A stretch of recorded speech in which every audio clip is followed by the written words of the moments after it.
When we celebrate Holy Communion, people that want to follow after the way of Jesus receive the grace of God in a special way into their lives.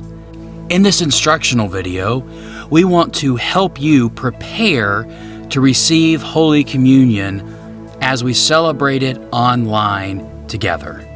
To celebrate Holy Communion together online, you need to prepare a few things.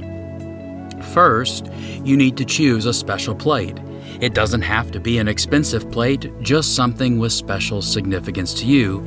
And then you also need to choose a glass, something to hold the wine or the juice. And then we want to encourage you to find your elements. Today's instructional video is going to show you a way that you can make bread. As we prepare to make this bread, first we pray. O loving God, thank you for this time that we get to take to celebrate Holy Communion.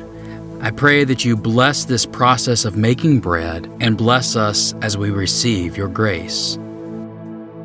First, we'll add 1 cup of flour into a bowl. And as we add the flour to the bowl, we give thanks for those that farmed the wheat. We give thanks for those that harvested it. We give thanks for those that milled the wheat and brought it to our homes. And we give thanks to those who helped prepare it so that we can receive Christ.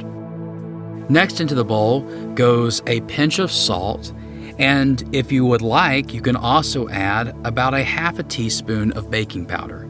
Baking powder is completely optional, but the baking powder can lead to a little fluffier dough. Then you mix the dry ingredients together. As you're mixing the dry ingredients, think about how the grace of Jesus is mixed in with you. Think about how God's grace came into earth and mixed with humanity so that we can experience love and true life. And then into the dry ingredients, we pour about a half a cup of water. You don't have to pour it all at first. You want to make sure everything gets well incorporated. And then you mix the flour and water together. As you do this, think about how Jesus says that He gives living water. And those that drink from the living water that Jesus offers will never grow thirsty. God, we thank you that you are the living water, the one who gives us life, the one who gives us breath. You can see the dough is now beginning to come together as we continue to stir. And then I am going to add into this a little bit more water. We're going to use the rest of our half cup of water as we mix the dough together. And the dough comes together. It doesn't look pretty. It's a messy dough. But a messy dough is appropriate because faith is messy. Life is messy. Jesus' life on earth was messy. He spent time with messy human beings. He breathed new life into messy people. The way that He brought salvation on a cross and through a resurrection was also messy. Oh God, we give you thanks for the messy ways that you come to us. Now that the dough is formed, we need to flour our workspace and roll out our dough.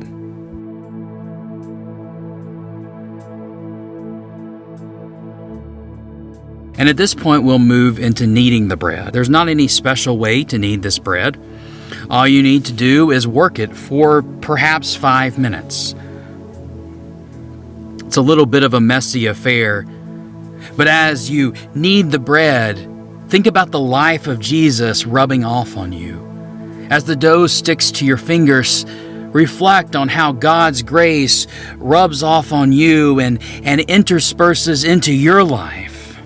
The practice of communion, the practice of baking, through the practice of prayer. We continue to knead this dough until it's formed a good consistency. We're just trying to build the gluten structure so that we can have a bread that will stick together, a bread that will tear.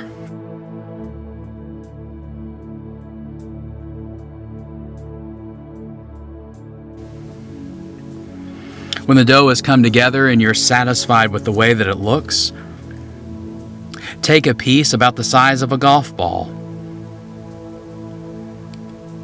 And then this piece about the size of a golf ball, you will pat this out and then roll it if you have a rolling pin, or if you don't have a rolling pin, you can just use your hands to pat out the dough. And the goal here is to make a thin dough. Something resembling a tortilla or a flatbread is what this should look like.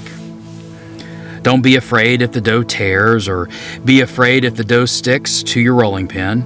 You can continue to add flour as you need.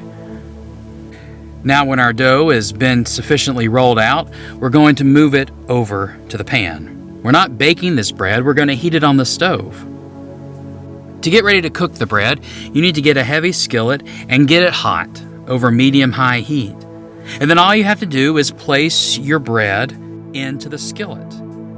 You'll let it sit on one side, and once the first side has been sealed, you'll flip it over to the other side and spin it around if you want to. Feel the warmth beginning to flow through the dough.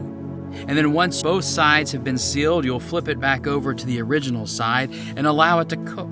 And after it's cooked for about a minute or so, depending on how hot your pan is, you will flip it back over and let it finish on the second side. The goal here is to have something that has the color of a flour tortilla with a few spots of brown. Once our bread is complete, it's time to set the table.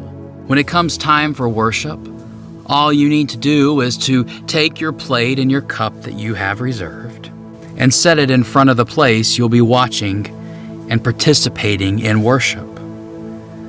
Take your cup that contains your wine or your juice. And if you don't have wine or juice, you can most certainly use water. Place your cup near or on the plate. Then take your bread and place it on the plate. Now you are ready for communion. Now you are ready to receive the grace of God. Now you are ready for worship.